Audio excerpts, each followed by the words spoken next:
నమస్కారం. యాక్సిడెంట్లు అనేవి తెలిసి జరగవు కాబట్టే యాక్సిడెంట్ అనే పేరు పెట్టారు. అంటే అనుకోకుండా ఊహించని విధంగా హఠాత్తుగా జరిగేటువంటి ఘోరమైనటువంటి సంఘటనలు, వాటినే యాక్సిడెంట్స్ అని అంటూ ఉంటాము.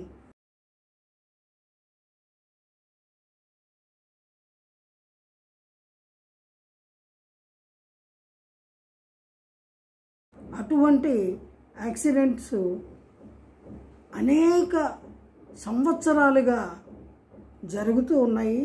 వాటికి మానవ తప్పిదాలు లేదా గ్రహస్థితి బాగోకపోవడము లేదా పరిస్థితులు అనుకూలంగా లేకపోవడము మరేదైనా కారణం కావచ్చు. ఏదో ఒక కారణం వల్ల ఈ యాక్సిడెంట్లకి అనేక మంది గురవుతున్నారు. ఆ యాక్సిడెంట్కి గురైన తర్వాత కొందరు ప్రాణాలు కోల్పోతున్నారు. ప్రాణం కోల్పోతే కొంతకాలం ఏడ్చి బాధపడి ఆ తర్వాత సర్దుకుపోయి జీవితాన్ని ముందుకు కొనసాగిస్తారు కుటుంబ సభ్యులు. కానీ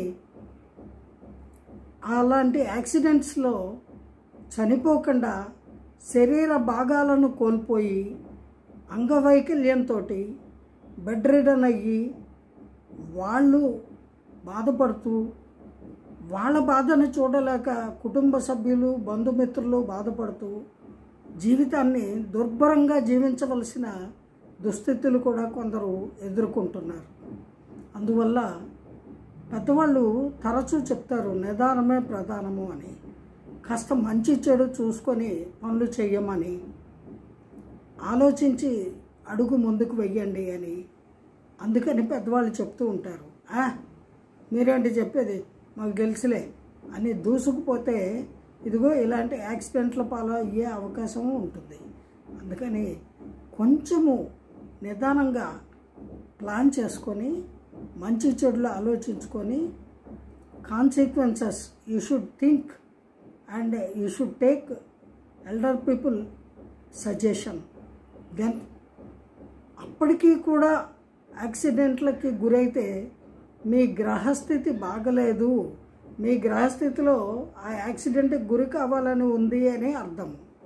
మరి గ్రహస్థితి బాగలేనప్పుడు దాన్ని బాగు చేసుకోవచ్చు కదా, బాగు చేస్తే బాగవుతుందా అనే సందేహం మీకు రావచ్చు.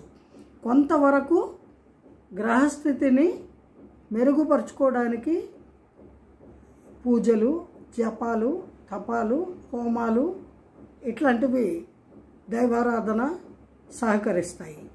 కానీ కొంతైనా సరే కర్మఫలాన్ని జీవుడు అనుభవించక తప్పదు. ఎందుకంటే మనము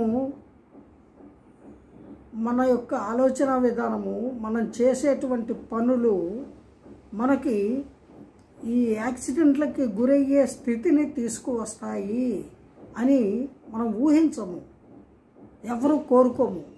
కానీ అది కూడా ఒక కారణం అవుతుంది. అంచేత కొంతైనా అనుభవించక తప్పదు కర్మఫలాన్ని.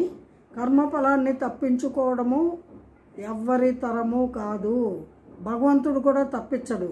ఎందుకు అంటే మన రాతలన్నీ రాసేది భగవంతుడే కాబట్టి ఆ రాత ప్రకారమే మన జీవితాలు కొనసాగుతాయి. కాబట్టి తస్మాత్ జాగ్రత్త, కొంచెం జాగ్రత్తతో వ్యవహరిస్తూ ఉండండి.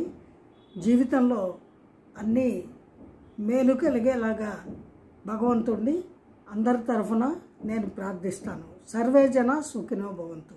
జై గురుదేవ.